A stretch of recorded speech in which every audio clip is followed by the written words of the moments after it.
শুভ দুপুর বন্ধুরা, চলে এলাম আজকে দুপুরের লাঞ্চ মেনু নিয়ে। তো আজকে দুপুরে কী রান্না করেছিলাম সেটাই তোমাদের সঙ্গে শেয়ার করব। আর এই যে থালাটাতে সব সাজাচ্ছি এটা আমিই খাবো, কেননা আমি তো মেয়ে, আমাকে থালায় সাজিয়ে গুছিয়ে দেওয়ার মতো কেউ নেই, তাই নিজেকে নিজের খাবারটা ভালো করে সাজিয়ে গুছিয়ে নিতে হয়। তো প্রথমে নিয়ে নিয়েছিলাম এক বাটি ভাত।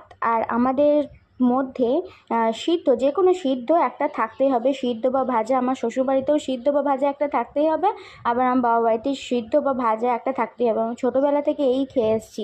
তো প্রথমেই নিয়ে নিয়েছিলাম কচু আলু সিদ্ধ, যেটা আমি শুকনো লঙ্কা, জিরে আর পেঁয়াজ ভাজা দিয়ে মেখেছিলাম। তারপরে নিয়ে নিয়েছিলাম হচ্ছে পুরুল আর বেগুন পেঁয়াজ দিয়ে ভাজা। এই পুরুল আর বেগুন পেঁয়াজ দিয়ে ভাজা যদি কুচো চিংড়ি মাছ দিয়ে বা চুনোপুঁটি মাছ দিয়ে ভাজা হয় তো এত সুন্দর খেতে হয় যে আর কোনো তরকারিই লাগে না। তারপরে নিয়ে নিয়েছিলাম পেঁপে, আলু, ডিম দিয়ে পাতলা করে মশলা দিয়ে একটু ঝোল। তো ডিমটা অর্ধেকটা দু কালার কেন হয়ে গেছে আমি জানি না, হয়তো এটা বাটির ওপরে ছিল সেই জন্য হয়তো হয়ে গেছে। তারপরে আমি একটু লঙ্কা নিয়ে নিয়েছিলাম, আর নিয়ে নিয়েছিলাম কালকেকার যে টক রান্না করেছিলাম সেই টকটা একটু গরম করে আমি সেই টকটা বাটি করে নিয়ে নিয়েছিলাম।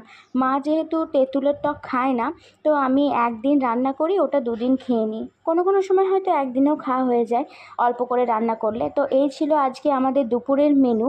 কেমন হয়েছে তোমরা অবশ্যই কমেন্ট করে জানিও, আর তোমরাও কী কী খাবার খেলে আজকে সেটাও অবশ্যই জানিও। আর তোমাদের যদি ভিডিওটা ভালো লাগে অবশ্যই লাইক কমেন্ট করে দিও। চলো আজকের মতো টাটা, দেখা হচ্ছে অন্য কোনো ভিডিওতে। ততক্ষণ তোমরা সুস্থ থেকো, ভালো থেকো, টাটা।